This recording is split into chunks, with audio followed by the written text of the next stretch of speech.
Hi everyone, welcome to SS insight. तो आपके SS CGL 2021 का टीयर 1 का एग्ज़ाम आ रहा है 11 अप्रैल से।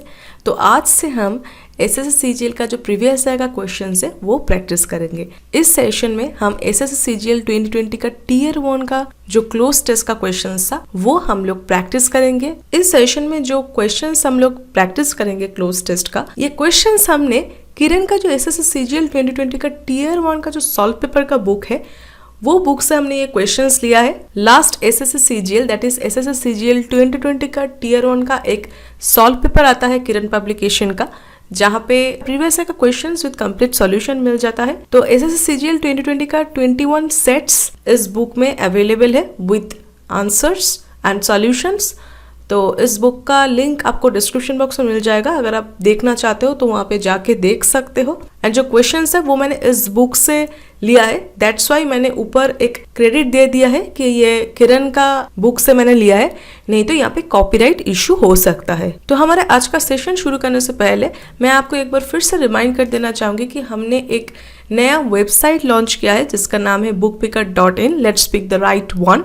इस वेबसाइट में एग्जाम वाइज कैटेगराइज किया गया है एंड हर एक एग्जाम्स के लिए कौन से बुक्स अवेलेबल है मार्केट में उसका यहाँ पे एनलिस्ट किया गया है, जिससे कि आपको बुक ढूंढने में आसानी हो, आपको बुक ढूंढने के लिए इधर उधर भटकना ना पड़े। इसलिए सभी जो बुक्स है उसका सोर्स को स्ट्रीमलाइन करने के लिए हमने ये वेबसाइट बनाया है। इस वेबसाइट का लिंक आपको डिस्क्रिप्शन बॉक्स में मिल जाएगा, वहाँ पे जाके हमारा जो वेबसाइट है वो एक्सप्लोर कर सकते हैं। कोई भी बुक अगर आपको लेना है, देखना है, तो उसका डिटेल्स आपको ऐसे बुक के ऊपर क्लिक करने से नीचे बुक का जो डिटेल्स है वो मिल जाता है। ठीक है, ये जो डिटेल्स है ये पूरा डिटेल्स मिल जाता है। एंड अगर आपको लेना है तो यहाँ पे आप बाय नाउ फ्रॉम अमेजोन पे क्लिक करेंगे तो आप अमेजोन में रिडायरेक्ट हो जाएंगे। ठीक है, तो हमारा जो वेबसाइट है वो ज़रूर एक बार एक्सप्लोर करना अगर आपके पास टाइम है।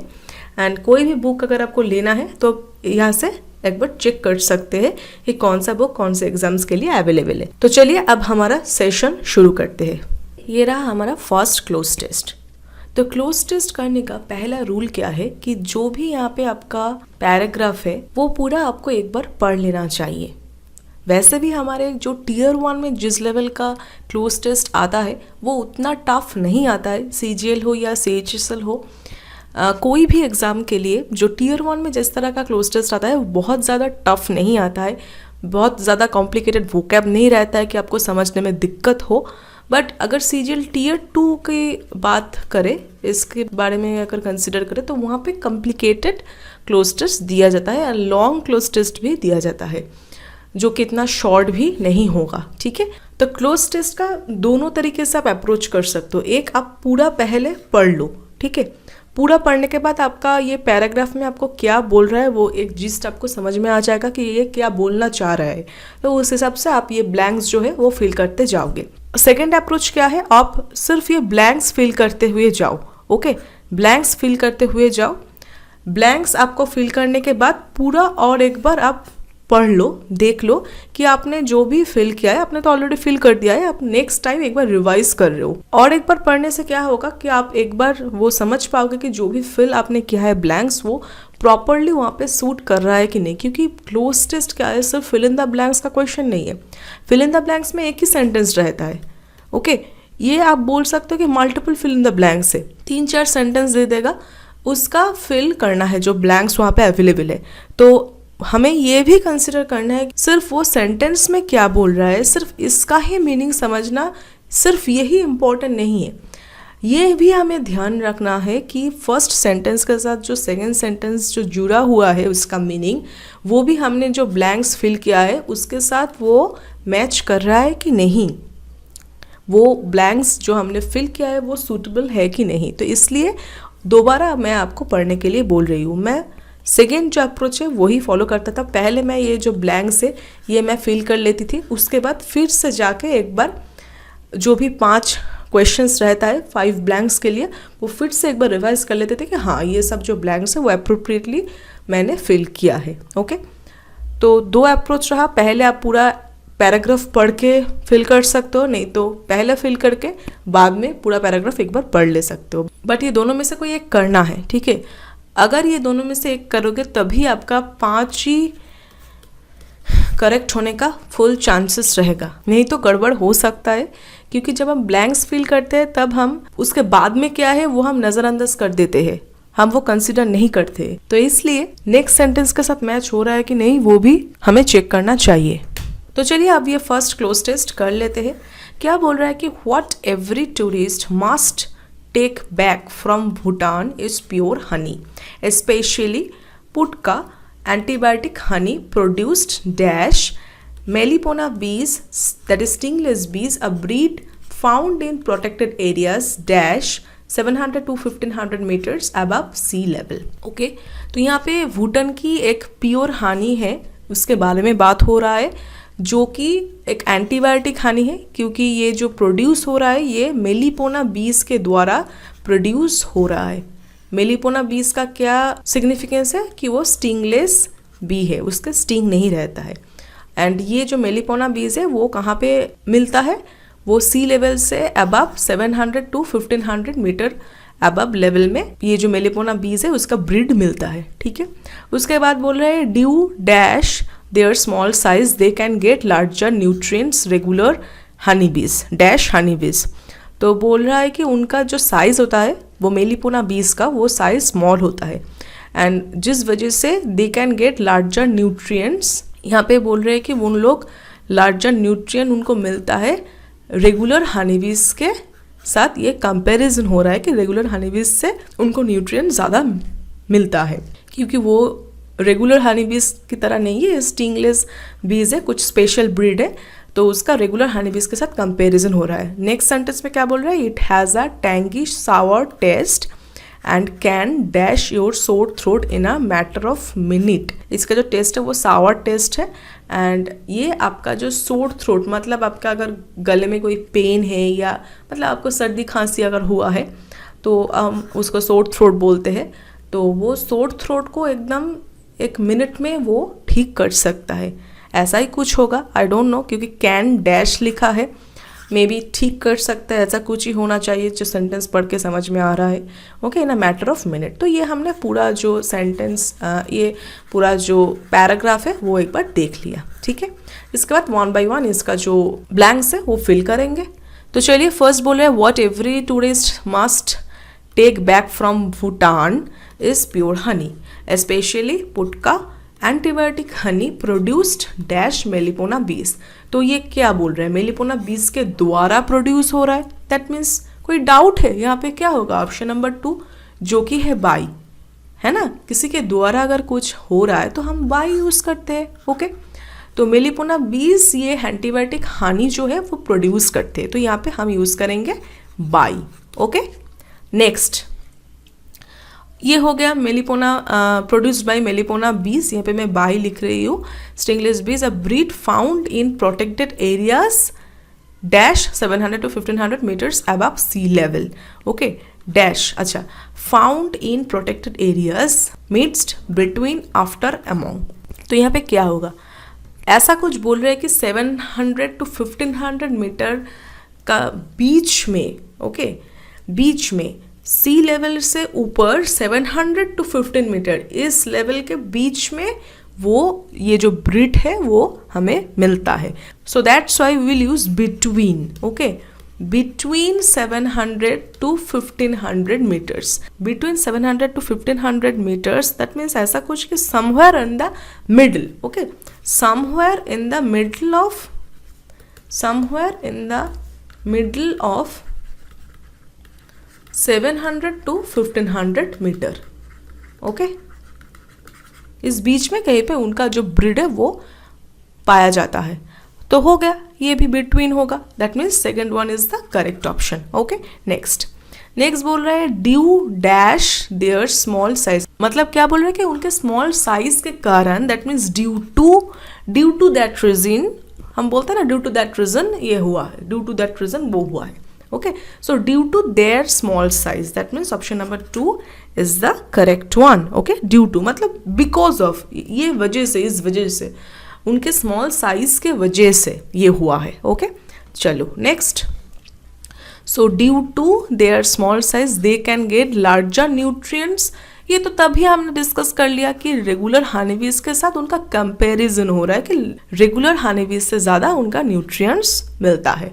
तो यहाँ पे मैं कंपैरिजन कर रही हूँ, that means then with respect to regular honeybees. Okay, then होगा जब हम दोनों चीज़ें कंपेयर कर रहे हैं तब हम देन यूज़ करते हैं। यहाँ पे स्टिंगलेस बीज और रेगुलर हनीबीज में कंपैरिजन हो रहा है तो वहाँ पे हम यूज़ करेंगे then. Okay, they can get larger nutrients than regular honeybees. Okay, हो गया। तो यहाँ पे third one is the correct option. Next, it has a tangy sour taste and can calm pacify appease soothe okay your sore throat in a matter of minutes. तो हम ऐसे ही कुछ discuss कर रहे थे, यहाँ पे ऐसा कुछ होगा कि वो ठीक कर देता है, ऐसा ही कुछ होना चाहिए, कुछ पॉजिटिव में ही होना चाहिए। तो ये जो ऑप्शंस है ना, सबसे मज़ेदार ऑप्शंस ये क्या है, जैसे मैं आपको बोलती हूँ एक्चुअली अगर आपको ऐसा कोई ऑप्शंस दे दे जिसका मतलब चार के चारों ऑप्शन से बहुत कंफ्यूजिंग है, आप समझ नहीं पा रहे हो कि कौन सा चूज़ करना है, तभी जाके एक्चुअली डिफ़िकल्टी आता है इंग्लिश में। तो यहाँ पे जो ऑप्शंस है काम, पेसिफाई, एपीज, सूद, ये चार ऑप्शंस का ही ना सेम है, मतलब सेम ही मीनिंग है। ठीक है, काम मतलब तो आपको पता ही है शांत, शांत करना। ठीक है, शांत रहना, शांत होना, काम एंड कंपोज्ड ऐसे बोलते हैं हम।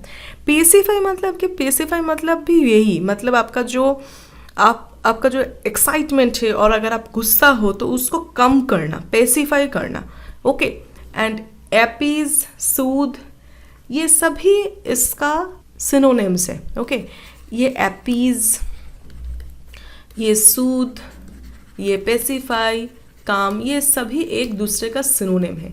बट हमें यहाँ पे देखना है कि कौन सा इसमें से कौन सा वर्ड ये जो सेंटेंस है उसको अच्छे तरीके से मैच कर रहा है। ओके, जो गले की खराश है या गले में जो भी पेन है उसको काम करने की तो बात हम नहीं करेंगे। काम अगर कोई गुस्से में है तो उसको करते हैं, बट अगर कोई एजिटेशन की बात करें, कोई प्रॉब्लम हो रहा है, कोई एक मतलब खटक रहा है, कोई प्रॉब्लमेटिक कुछ सिचुएशन है, उसको ठीक करना, उसको शांत करना, वो प्रॉब्लम को थोड़ा रिड्यूस करना, वहाँ पे हम यूज़ करते हैं soothe. Okay, soothe, that means to can soothe your sore throat in a matter of minute। okay, so option number 4 will be the correct one।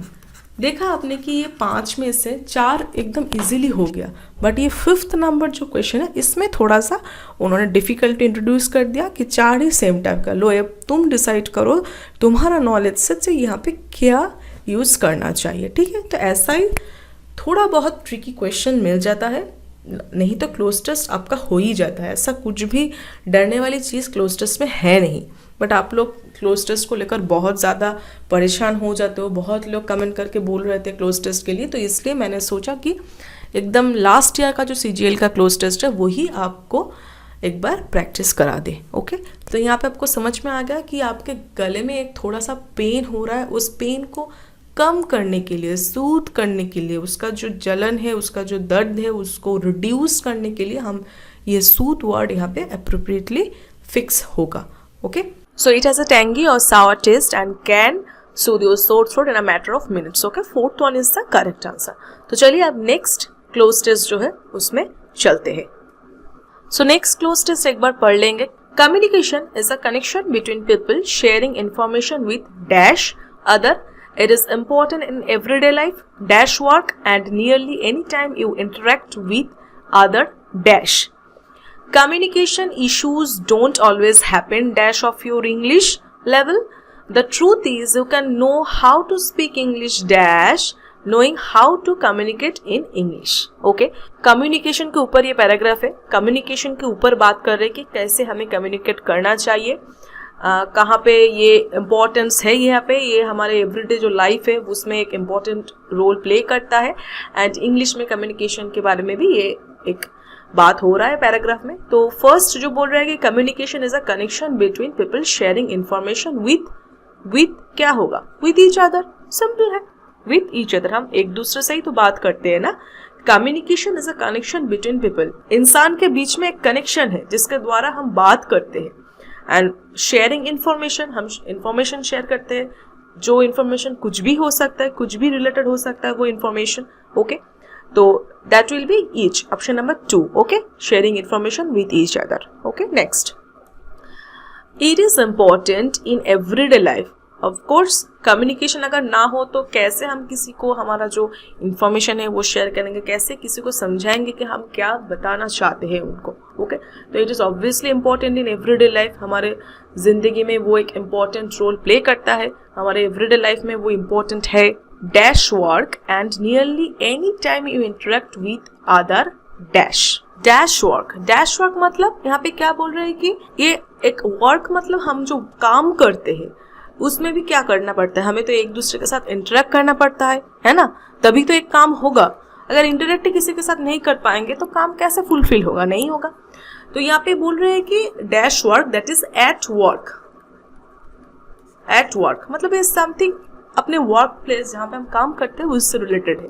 Okay, at work and nearly any time. तो यहाँ पे third one तो correct answer हो ही गया। Next क्या बोल रहे हैं कि at work and nearly any time you interact with other, क्या इंसान ही तो होगा ना, हम तो एक दूसरे के साथ बात करते हैं, जिसके साथ बात करते हैं वो इंसान ही होता है, तभी तो हम काम हमारा हो पाएगा। Okay, in everyday life we talk to each other. Okay, तो you interact with other people, obviously people interact with other people. Okay, so option number 2 is the correct one. Next, communication issues don't always happen dash of your English level. Okay, तो बोल रहे कि जो हमें जो communication में जो issues होता है, एक दूसरे के साथ बात करने में जो भी तकलीफ होता है, जो भी प्रॉब्लम्स होता है, वो हमेशा डैश योर इंग्लिश लेवल मतलब हमेशा आपके इंग्लिश लेवल के लिए वो नहीं होता है। दैट मीन्स हमेशा आपके इंग्लिश लेवल के लिए।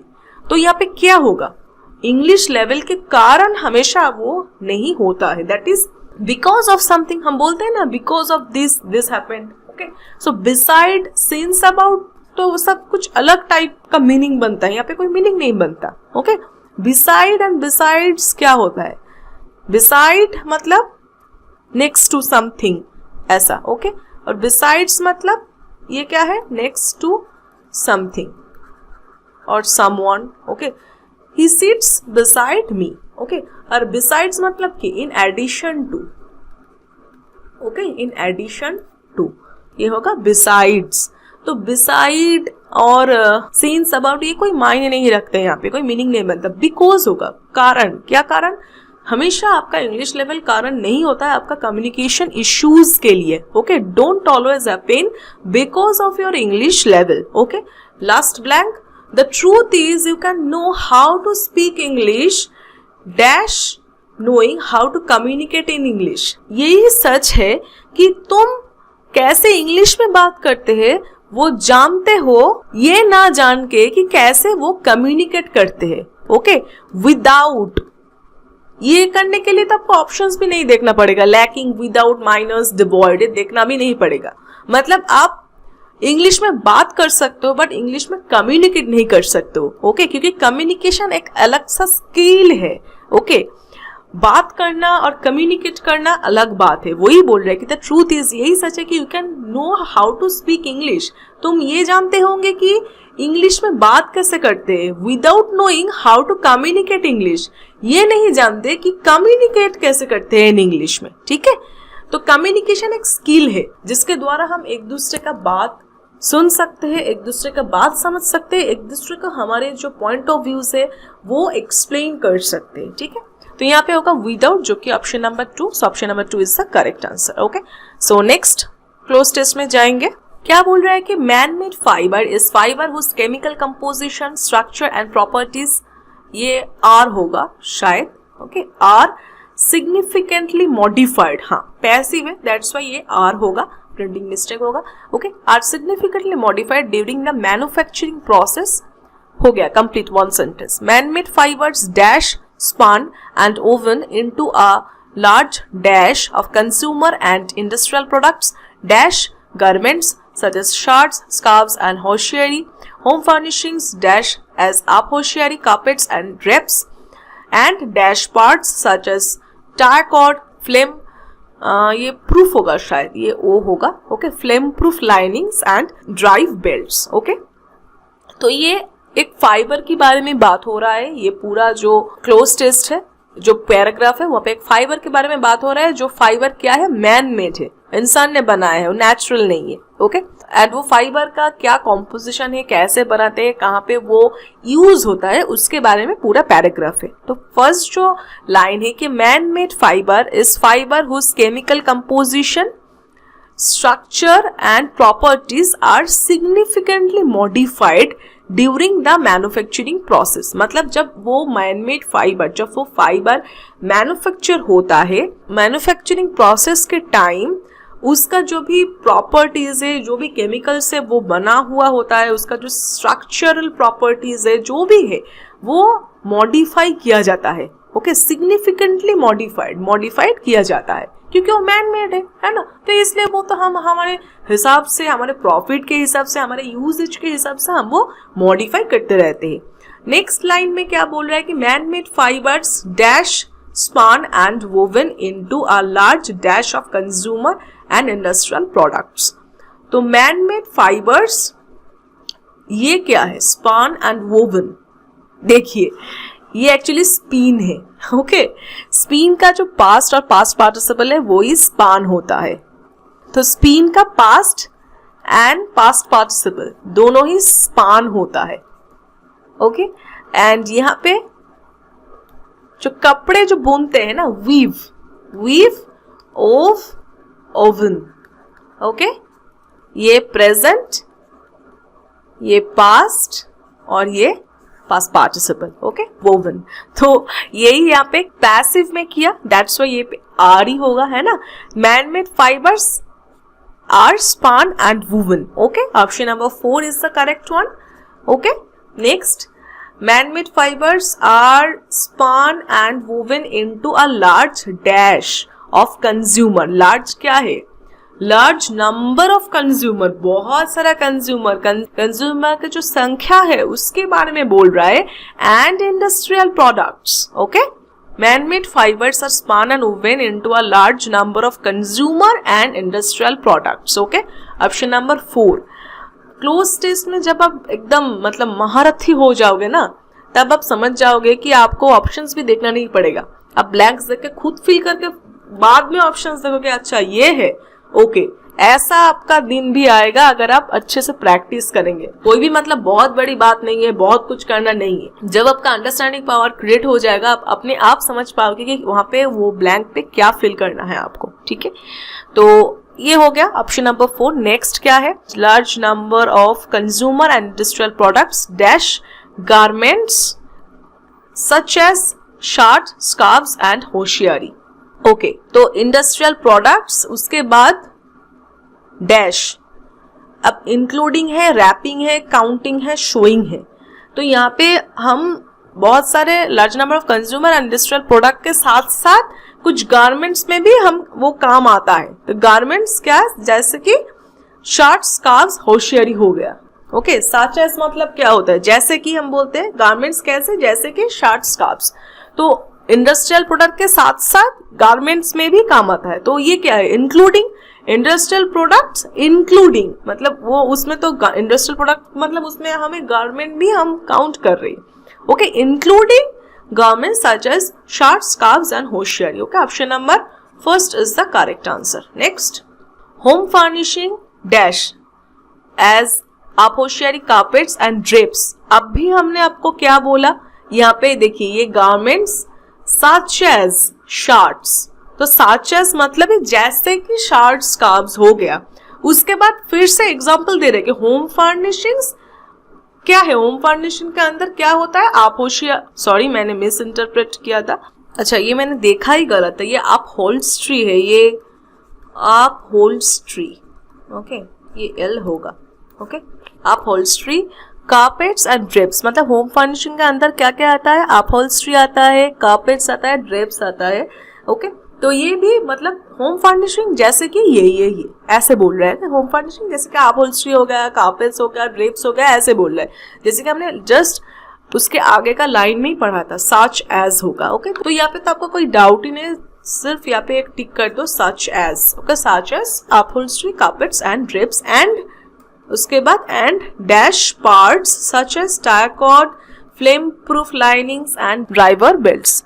एंड क्या, such as tyre cord, flame proof lining and driver belt. तो ये क्या हो सकता है? इंडस्ट्रियलाइज्ड, इंडस्ट्रियलिस्ट, इंडस्ट्री मतलब हमें यहाँ पे पार्ट्स ऑफ स्पीच चूज करना है। ओके तो ये होगा industrial. Okay industrial parts such as tire cord, flame proof linings and driver belt। okay so option number 2 is the correct answer। okay तो चलिए नेक्स्ट क्लोज टेस्ट पे चलते हैं। It is true that the more you study, the more you dash your horizon and hence your point of view undergoes dash। A person with higher education certainly has a better dash and ideas to help in community and societal dash ideas that are gathered from such people provide a global dash for the nation as a whole. Okay तो यहाँ पे एक मतलब हमारे knowledge के बारे में एक बात हो रहा है कि जितना हम पढ़ेंगे उतना हमारा नॉलेज जो है, हमारा पॉइंट ऑफ व्यू जो है वो एक्सपैंड करेगा। हम जो परसीव करेंगे उसको अच्छी तरीके से सोच पाएंगे और उसके हिसाब से हमारा जो सोशल डेवलपमेंट है वो भी अच्छी तरीके से देखने को मिलेगा। तो क्या बोल रहा है कि it is true that the more you study, अब जितना पढ़ोगे the more you dash your horizon and hence your point of view undergoes a dash. That means आप जितना पढ़ोगे उतना क्या होगा? The more you dash your horizon, the more you expand your horizon, the more you extend your horizon, the more you convert, the more you narrow. तो पहले तो narrow तो नहीं होगा ना। जब जितना पढ़ाई करोगे उतना आपका जो सोचने का तरीका है वो उतना अच्छा होगा, आप उतना ओपन माइंडेड होते जाओगे। ओके तो नैरो माइंडेड तब नहीं रहोगे। तो इसलिए the more you narrow your horizon मतलब आपका जो सोचने का जो तरीका है, जो भी आपके सोच से रिलेटेड है वो यहाँ पे ये मतलब समझाने की कोशिश कर रहे हैं। तो नैरो हो नहीं होगा, आपका कन्वर्ट नहीं हो जाएगा, किसी के साथ एक्सचेंज भी नहीं हो सकता। तो एक्सपैंड होगा मतलब वो और भी बड़ा होगा, बिगर होगा, है ना। The more you expand your horizon। okay option number A is the correct one। next and hence your point of view undergoes a क्या? आपका जो point of view है, आप जितना पढ़ोगे उतना expand करेगा आपका horizon, आपका सोचने का जो तरीका वो उतना बड़ा होता जाएगा। and hence और आपका जो point of view है उसका एक transformation होगा, है ना। एक ट्रांसफॉर्मेशन होगा, एक कंप्लीट चेंज होगा। आप जैसे पहले सोचते थे वैसा नहीं रहेगा, चेंजेस देखने को मिलेगा, है ना। तो हम सक्सेशन, ट्रांसफॉर्मेशन, एनलार्जमेंट, बैकवर्डनेस तो पूरा अलग ही हुआ है, सक्सेशन की भी बात नहीं हो रहा। एनलार्जमेंट मतलब क्या? यहाँ पे व्यू अंडरगोज मतलब एक ट्रांसफॉर्मेशन अंडरगो होगा आपका पॉइंट ऑफ व्यू का। Okay so option number 2 is the correct one. Next A person with higher education certainly has a better dash and ideas to help in community। certainly has a better क्या? A person with higher education मतलब जिनका education ज़्यादा है, higher educated जो है उनका मतलब certainly has a better routine, luck, scope, outlook। क्या होगा? उनका बेटर क्या होना चाहिए? उनका बेटर अंडरस्टैंडिंग होना चाहिए। अ हाईली एडुकेटेड पर्सन से हम क्या एक्सपेक्ट करेंगे कि उनका जो अंडरस्टैंडिंग है किसी भी चीज को समझने की तरीका, सॉल्व करने की तरीका, सोचने का तरीका ज्यादा अच्छा होगा, बेटर होगा, हैज अ बेटर, यहाँ पे बेटर बोला है। ओके तो बेटर आउटलुक। ओके आउटलुक मतलब ही ये होता है कि आपका जो वे ऑफ अंडरस्टैंडिंग है, ओके आप जैसे सोचते हो वो आउटलुक, आपका जो सोचने का तरीका है। Person with higher education certainly has a better outlook. Okay option number 4 is the correct answer. Next and ideas to help in community and societal dash ideas that are gathered from such people।